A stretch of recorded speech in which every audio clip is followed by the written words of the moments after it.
মাটিতে যাব। আমরা যদি মাটিতে যাই তাহলে আমাদের এত বড়াই কিসের রে ভাই? কোন বড়াই আছে? কোন বড়াই নাই। আজকে আছি কালকে নাই। এই জন্য শায়ের বলছেন, একদিন মাটির ভিতরে হবে গোর রে মন আমার, কেন বাঁধো দালান গোর ও মন আমার, কেন বাঁধো দালান গোর। প্রাণ পাখি উড়ে যাবে পিঞ্জির চিরে, ধরাবে ছবি রবে তুমি যাবে চলে। কি বলছে? ছবি থাকবো কিন্তু তুমি নাই। তোমার ছেলে থাকবে তুমি নাই, তোমার মেয়ে থাকবে তুমি নাই, তোমার বিবি থাকবে তুমি নাই, তোমার ভাই থাকবে তুমি নাই, তোমার মা থাকবে তুমি নাই, তোমার বাবা থাকবে তুমি নাই। এমনকি দেখা যায় অনেক জায়গায় দেখা যায় দাদা খুলে করে নাতির লাশ নিয়ে যায়, এরকম আছে কিনা? তাইলে ভাই আমাদের এত বড়াই কোথায়? আমাদের তো এত বড়াই করার কিছুই নাই। আমরা সব সময় এটা আমাদের মনের মধ্যে থাকতে হবে। আল্লাহর নবী, দুজাহানের বাদশা নবী হযরত মুহাম্মদুর রাসূলুল্লাহ সাল্লাল্লাহু আলাইহি ওয়াসাল্লাম বলেছেন, ওই মানুষটা হলো সবচেয়ে বড় ঈমানদার যে মানুষটার প্রতিদিন একদম কম হলে 70 বার মরণের কথা মনে হয়, এইটা হলো দুনিয়ার বড় ঈমানদার। একদিন মাটির ভিতরে হবে গোরে মন আমার, কেন বাঁধো দালান গোর। ওরে প্রাণ পাখি উড়ে যাবে পিঞ্জির চিরে, ধরাবে ছবি রবে তুমি যাবে চলে। বন্ধু বান্ধব যত মাতা পিতা তারা সুত, সকলি হবে তোমার পরে মন আমার, কেন বাঁধো দালান গোর ও মন আমার, কেন বাঁধো দালান গোর।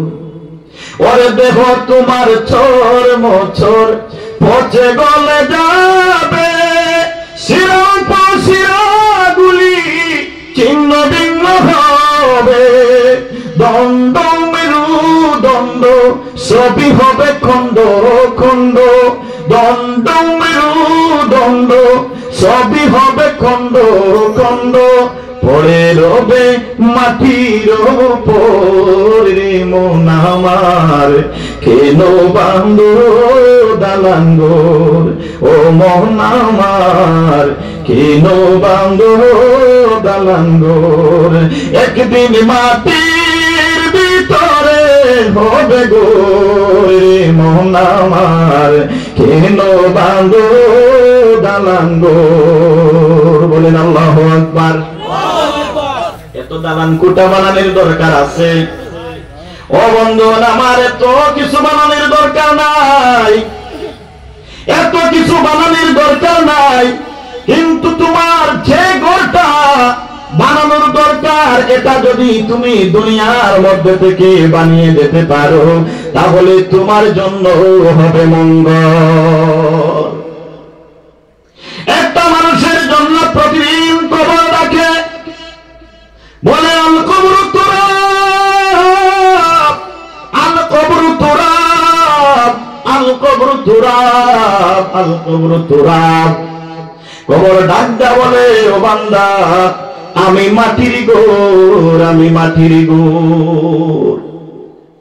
আর বলে আল কবরু গুরফা, আমি ওইরকম অন্ধকার গোর, আমি অন্ধকার গোর, অন্ধকার গোর। আমার কাছে আসতে বান্দা তুই তোর নিজের আলো নিয়ে আয়। কে বলে? কবর বলে। প্রতিদিন কবর বলে আমাদেরকে ডাকে।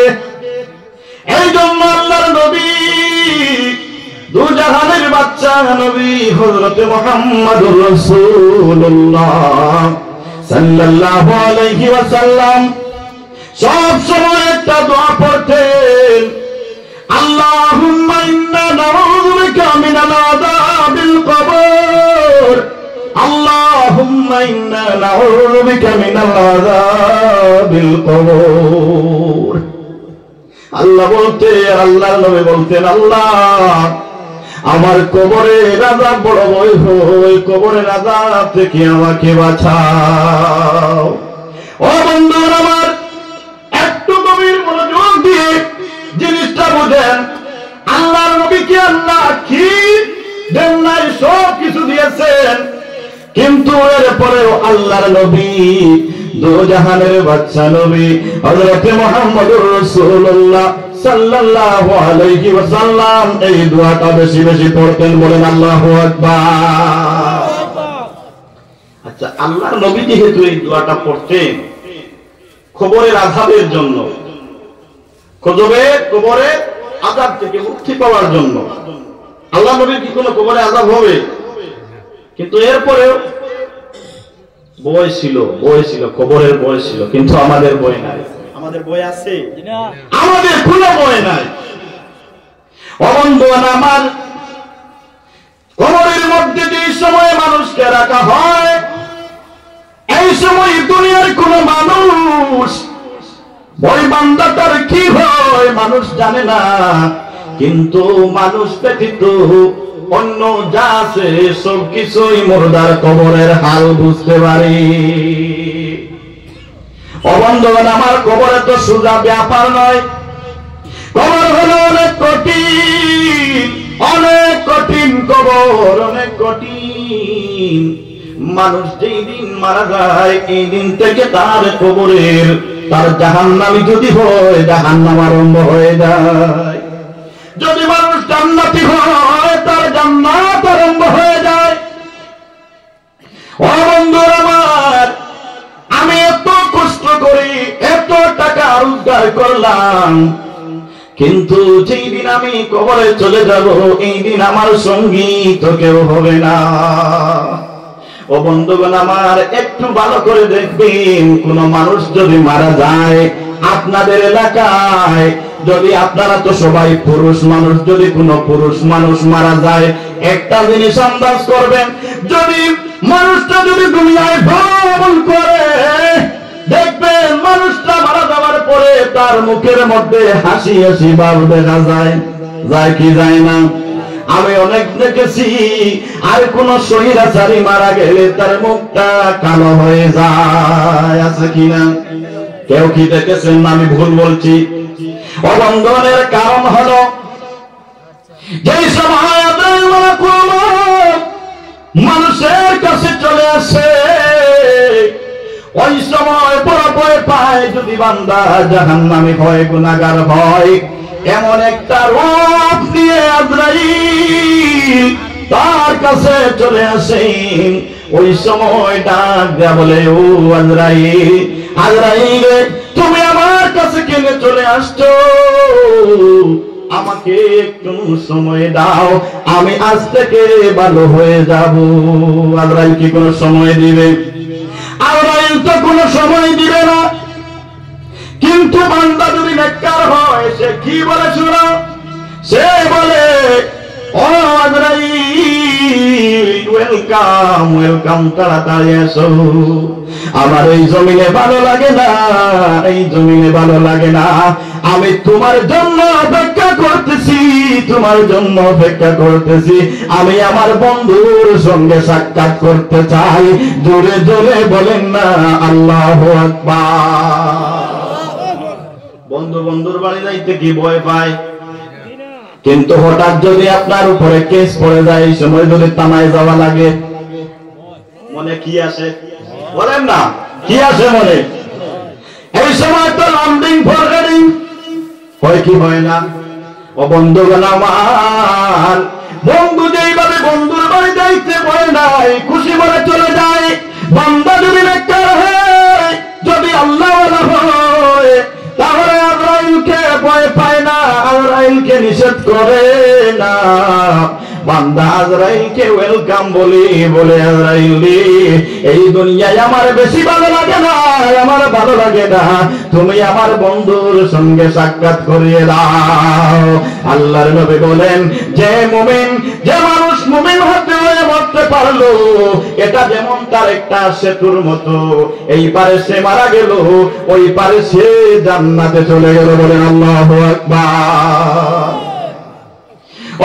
আমার যদি বান্দা নেককার হয়, হযরত মুহাম্মদুর রাসূলুল্লাহ সাল্লাল্লাহু আলাইহি ওয়াসাল্লাম বলেন, তার কাছে যে সময় মুনকার নাকির ফেরেশতা চলে আসেন, আসার পর সওয়াল জবাবের সব কিছু হয়ে যায়। শর্ট করে বললাম, ওই সময় বান্দা যদি নেককার হয়, তখন ওই দুই ফেরেশতা বড় খুশি আল্লাহর কাছে চলে যান, গিয়ে ডাক দেয়া বলেন, মাবুদ গো, আজকে এমন একজন আপনার বান্দার কাছে চলে গেছি, ওই বান্দাটার কাছে যাওয়ার পর অনেক ভালো লাগছে। সবটুকু উত্তর দিয়ে দিল, ও আল্লাহ গো, ও তার রূহটা আপনার কাছে দিয়ে দিলাম।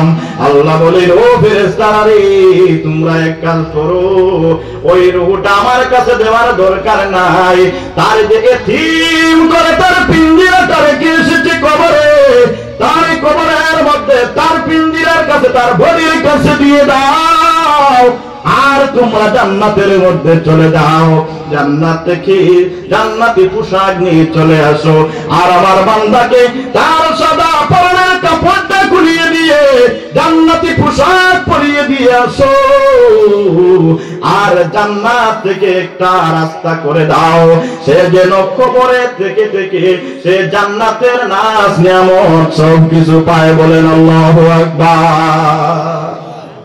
তাহলে কবরস্থ করার পর থেকে তার কি হয়? যদি নেককার হয়, তাহলে তার কবরটা জান্নাত বানিয়ে দেওয়া হয়। আমরা দোয়াতে বলি না, এরকম তো হুজুররা বলে যে অমুক বাবা, অমুকের বাবা মারা গেছে, আল্লাহ তার বাবার কবরকে জান্নাতের এক টুকরা বানিয়ে দাও, এরকম বলেন কি বলেন না? আপনারাও তো বলেন। কেউ কি জাহান্নামের গালা বলে, জাহান্নামের টুকরা বলে? না, কেউ এই কথা বলে না। ও বন্ধু আমার, যদি বান্দা গুনাহগার হয়, ওই মানুষটা ডাক দিয়ে বলে, যেই সময় গোসল দেওয়ানোর সময় হয়, ঘর থেকে বের করার সময় হয়, ওই মানুষটার শরীর থেকে যেই সময় কাপড়টুকু খোলা হয়, ওই মানুষটা দুঃখ করে কেন্দে বলে, ও আমার ছেলে সন্তানের রে, ও আমার আত্মীয় স্বজনেরা, তোমাদের জন্য আমি কি না করলাম, তোমাদের জন্য আমি ডাকাতি করলাম, ডাকাতি করে তোমাদের জন্য বেশি টাকা বানাইলাম, তোমাদের জন্য আমি ব্যাংক ব্যালেন্স বাড়াইলাম, তোমাদের জন্য আমি অমুক মানুষের জমিন দখল করে রাখলাম, বড় অট্টালিকা বানাইলাম, কিন্তু আজকে তোমরা কেন এত নিমক্কারামি তোমরা আমার জন্য কেন করো? আমার এত সুন্দর ঘর থেকে তোমরা কেন আমাকে বের করে দিবারে? আমাকে আমার এই ঘর থেকে বের করে দিও না। ও বন্ধুগণ, আপনারা বলেন, সেই দিন কান্নাকাটি করলে কোনো লাভ হবে? সেই দিন তো আর কোনো লাভ হবে না, কোনো লাভ হবে না। ও বন্ধুগণ আমার, ওই মানুষটা এত কাঁদবে, কিন্তু তার কাঁদাটা কেউ শুনবে না।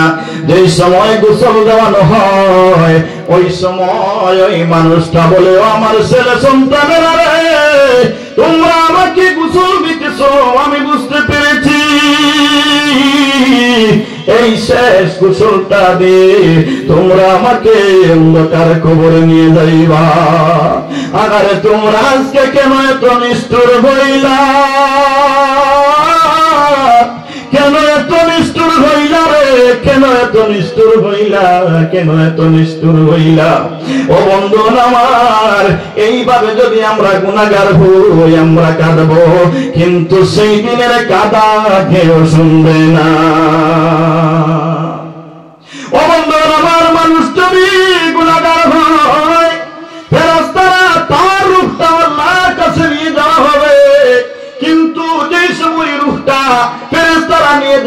ওই সময় ওই রূহের কাছ থেকে দুর্গন্ধ বের হবে। ওই রূহটা কেউ হাতের মধ্যে নিতে চাইবে না, কেউ নিতে চাইবে না। অনেক কষ্ট করে আল্লাহর কাছে নিয়ে যাওয়া হবে, কিন্তু যেই সময় আল্লাহর কাছে নিয়ে যাওয়া হবে সঙ্গে সঙ্গে আল্লাহ বলবেন, তোমরা ওইটার রূহ কেন আনলা? ওটা আসলে রূহের কাছে তো বড় গন্ধ, তোমরা আমার কাছ থেকে সরিয়ে নাও, আর তোমরা তাড়াতাড়ি জাহান্নামের মধ্যে চলে যাও। জাহান্নাম থেকে জাহান্নামী পোশাক নিয়ে তাকে সরিয়ে দাও, আর তার কবর থেকে একটা রাস্তা জাহান্নাম পর্যন্ত করে দাও, সে যেন কবরে থেকে থেকে সে জাহান্নামের সব কিছু অনুভব করতে পারে। বলেন আল্লাহু আকবার। তাইলে জাহান্নামে আমরা কোন দিন যাবো? হাসরের দিন যাবো না মরার পরেই চলে যাব? বলেন না, কোন দিন যাব? মরার পরেই আমরা যদি জান্নাতি হই তাইলে জান্নাতি, আর যদি জাহান্নামী হই তাইলে জাহান্নামে। আপনারা কোথায় যেতে চান? বলেন না, কোথায় যেতে চান? জান্নাতে না জাহান্নামে? কোথায়? এখন যদি সব মানুষের একটা টার্গেট, আচ্ছা যারা ফুটবল খেলার মধ্যে নামে তাদের একটা উদ্দেশ্য কি থাকে? গোল করা। যদি গোল করে তাইলে কি হলো? উইন হলো। আর যদি গোল খায় তাইলে হারলো। আচ্ছা, এখন মানুষের তো এরকম একটা টার্গেট আছে কিনা? মানুষ তো, আমরা তো মানুষ, আমাদেরকে আল্লাহ রাব্বুল আলামিন দিয়েছেন জমিনের মধ্যে, আমাদের তো একটা টার্গেট আছে কিনা? টার্গেটটা হলো জান্নাতে যাওয়া। কোথায় যাওয়া? জান্নাতে যাওয়া। মানে আমাদের খেলাটা হলো ইবলিসের সঙ্গে। কার সঙ্গে?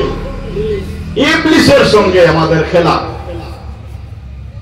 এই খেলার মধ্যে যদি আমরা হারি তাহলে যাব আমরা জাহান্নামে, আর যদি তার সঙ্গে খেলার মধ্যে যদি আমরা জিতি তাইলে যাব জান্নাতে।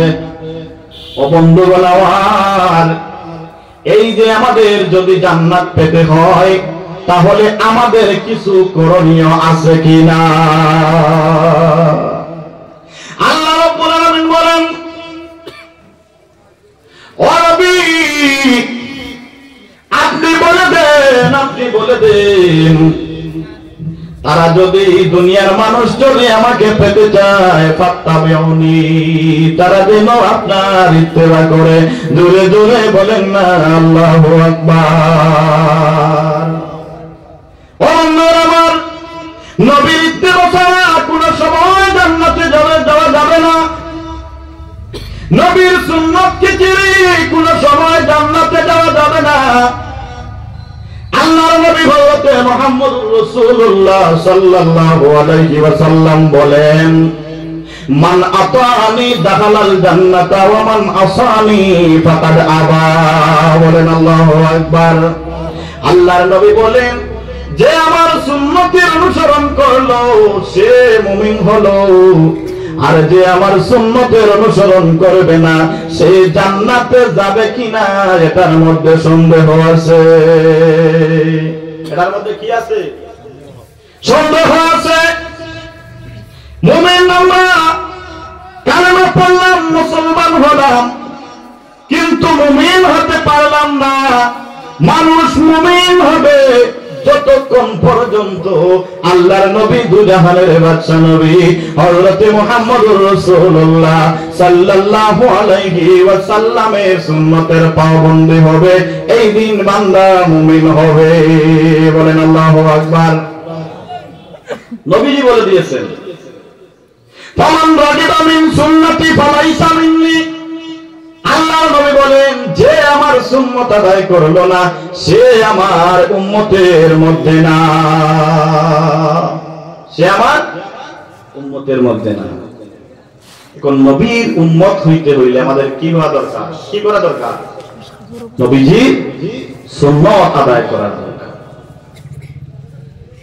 ও আল্লাহ আমার, আমরা যদি নবীজির সুন্নত আদায় করি আমাদের টার্গেট জান্নাত। দেখেন সাহাবীরা কিভাবে সুন্নতের পাবন্দি ছিলেন।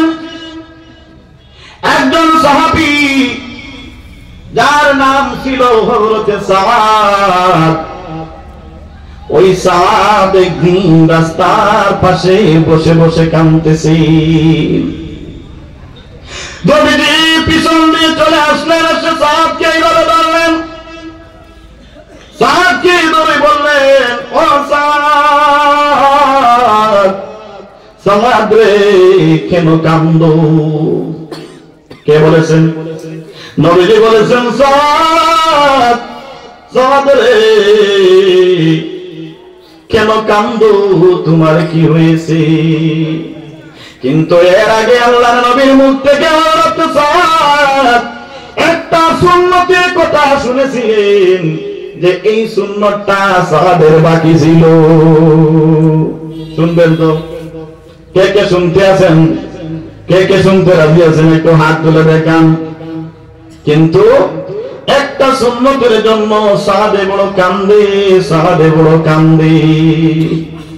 নবীকে বলে, নবী গো, ইয়া রাসূলুল্লাহ, ইয়া হাবিবাল্লাহ, নবী গো, আপনার কাছে আমি একটা জিনিস জানতে চাই। নবীজি বলেন, সাদ রে কি জানতে চাও, আমাকে তাড়াতাড়ি বলো।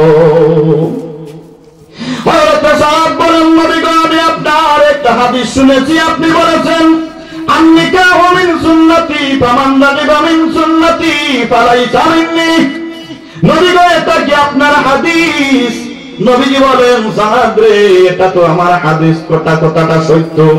এই হাদিসের অর্থ হলো, যার সামর্থ্য আছে বিবাহ করার জন্য, এটা বিবাহ করা হইল সুন্নত, আবার কারো জন্য বিবাহ হয়ে যায় ফরজ। যদি কারো এই সুন্নতের সামর্থ্য থাকে, আর যদি সে এই সুন্নত আদায় করে না, আল্লাহর নবী বলেন সে আমার উম্মতের মধ্যে না। বলেন আল্লাহু আকবার। তাহলে সাদ ডাক দিয়ে বলেন, নবী গো, ইয়া রাসূলুল্লাহ, ইয়া হাবিবাল্লাহ, নবী গো, এইটা যদি আপনার যদি হাদিস হয়, তাহলে আমার জানা মতো আমি আপনার একটা সুন্নত আমি অস্বীকার করি না, একটা সুন্নত আমি আদায় করতে ত্রুটি করি না গো নবী। আমার জানা মতে আপনার সকল সুন্নত আমি আদায় করতেছি।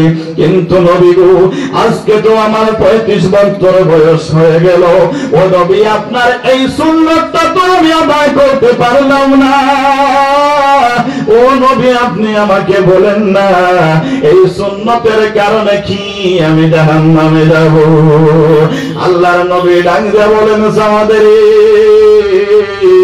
ও সাদ, তুমি এখন কি চাও? তুমি এখন কি চাও? হযরত সাদ বলেন, নবী গো, ইয়া রাসূলুল্লাহ, ইয়া হাবিবাল্লাহ, আমি চাই গো নবী, আপনার এই সুন্নত আদায় করে আমি জান্নাতি হতে চাই। বলেন আল্লাহু আকবার। সাদ কি বললেন? এই সুন্নতটা আদায় করে আমি জান্নাতি হতে চাই। হযরত সাদ ডাঙ্গা বলেন, নবী গো, আপনার এই হাদিস শোনার পর আমি আপনাকে না জিজ্ঞেস করে আমি অনেক জায়গায় আমি বিবাহের প্রস্তাব দিলাম গো নবী। নবী গো, আমাকে খালো বলে কেউ তার মেয়ে দেয় না, আমি গরিব বলে কেউ আমার তার মেয়ে দেয় না। ও নবী, একদিকে আমি বেটে, একদিকে আমি কালো, একদিকে আমার ঘর নাই, বাড়ি নাই, কেউ আমার তার মেয়ে দেয় না। নবী গো, এখন আমি কি করি? আপনার এই সুন্নতটা তো আমি আদায় করতে পারতেছি না গো নবী, এই জন্য আমি সাদ রাস্তায় বইসা কাঁদি। বুঝতে কোনো অসুবিধা হয়েছে? এই জন্য আমি কাঁদি, একটা সুন্নতের দাম। কিন্তু আজকের যুগে দেখা যায় অনেক ভাই বোনেরা কত সুন্নত আমাদের কাছ থেকে চলে যাচ্ছে, কিন্তু এই সুন্নতটা আমরা এমন ভাবে আঁকড়ে ধরি, যে সময় 16 বছর 15 বছর বয়স হয়ে যায়, মোটামুটি এটা আমরা পালন করতেই লাগবো, এটাকে আমরা খুব বেশি প্রাধান্য দেই না। কিন্তু অনেক সুন্নত বাকি আছে। কিন্তু সাদ তো এইরকম না, সাদের কাছে কোন সুন্নতের বাকি নাই। একটা সুন্নত প্রত্যেকটা সুন্নত বড় কঠিন, সাহাবের জন্য বড় কঠিন হয়ে দাঁড়ালো। আল্লাহর নবী ডাক দিয়ে বলেন, সাদ রে, এই ঘটনা তোমার ঘটনা কি সত্য? বলে, হ্যাঁ নবী গো, আমাকে তো এই মদিনার কোন মানুষ তার মেয়ে দেয় না। আমার নবী ডাক দিয়ে বলেন, সাদ আয় আয় আমার কুলিয়া, সাদ রে, আমি তোরে এমন জায়গায় বিবাহ করাই। বলে, সাদ ও সাদ, এমন জায়গায় বিবাহ করাইব, এই হুরে মদিনা, মদিনার একটা সুন্দরী রমণী আছে, এটার না, এটা হলো হুরে মদিনা। এই হুরে মদিনার সঙ্গে তোর বিবাহ দিব। জোরে জোরে বলেন না আল্লাহু আকবার। হুরে মদিনা বুঝতে পেরেছেন? মানে মদিনার সবচেয়ে বড় সুন্দরী। আচ্ছা, এখন হযরতে সাদ এইদিকে বেটে মানুষ, কালো মানুষ, গোর নাই, বাড়ি নাই, ঠুট মোটা মোটা, নাক চিপটা, খেয়ে তারে দেনা। আর আল্লাহর নবী বলেন মদিনার হুরের সঙ্গে বিবাহ দিবেন। সাদ কি হইবেন? কাঁদবেন না হাসবেন? সাদ তো খুশি। আহারে, নবী যখন বলেছে তাহলে তো আমার হয়েই যাবে। বলেন আল্লাহু আকবার। হযরত সাদ ডাক দিয়ে বলেন, নবী গো, হুরে মদিনার কোনটা আমাকে একটু বলো। মানে মদিনার সবচেয়ে বড় সুন্দরী, সবচেয়ে বড় দামি। আল্লাহর নবী বলেন, সাদ রে, ও সাদ, এই যে একটা উঁচু বিল্ডিং দেখতেছো, উঁচু বিল্ডিং মদিনার মধ্যে সবচেয়ে বড় বিল্ডিং। এটা আমার নতুন সাহাবী, তার কোন ছেলেবেলে নাই, শুধু একটা মেয়ে, একটা মেয়ে, এটা মদিনার সবচেয়ে বড় সুন্দরী সাদ, এইটার সঙ্গে আমি তোর বিবাহ দিব। সাদের এখন তো গুয়ামুলি হাসি। সাদ মুস্কি হাসতেছেন আর বলতেছেন, নবী গো, তাইলে তাড়াতাড়ি যান। আল্লাহর নবী বলেন, সাদ রে, আমি যাব না, তোমাকে একটা চিঠি লিখে আমি দিতেছি, তুমি এই চিঠিটা আমার নতুন সাহাবীর হাতে নিয়ে দিও। বলেন আল্লাহু আকবার। এই চিঠিটা নবীজি লিখে সাদের হাতে দিলেন। সাদ গেলেন ওই সাহাবীর বাড়ি। সাহাবীর বাড়িতে গিয়ে দেখেন ওই সাহাবী এত ধনী, সোনার একটা চেয়ারের মধ্যে বসে আর বৃন্দাবনে উৎখা দিয়ে মোটামুটি ঘর ঘর ডাকাইতেন। এটা হলো আরবের একটা মানে ট্রেডিশন আছে, তারা হুক্কা খায়। হুক্কা দেখেছিলেন? আমি দেখেছি, আমি একবার আরব গিয়েছিলাম, হুক্কা দেখে আসছে। এইভাবে হুক্কা টানতেছে আর মোটামুটি অনেক আনন্দ লাগতেছে। চিঠিটা এইভাবে নিয়ে দিয়েছেন। দিয়েছেন কে? সাদ। সাদ নিয়ে দিয়েছেন, হযরত সাদ রাদিয়াল্লাহু তাআলা আনহু। চিঠি দেখলেন যে নবীজি মেয়ের বিবাহের প্রস্তাব পাঠিয়েছেন, কিন্তু কার সঙ্গে হবে এটা লেখা নাই। বুঝতে কোনো অসুবিধা হয়েছে? কার সঙ্গে হবে এটা লেখা নাই। বলেন, ভাই ছেলে তোমার নাম কি? বলে, আমার নাম হলো সাদ।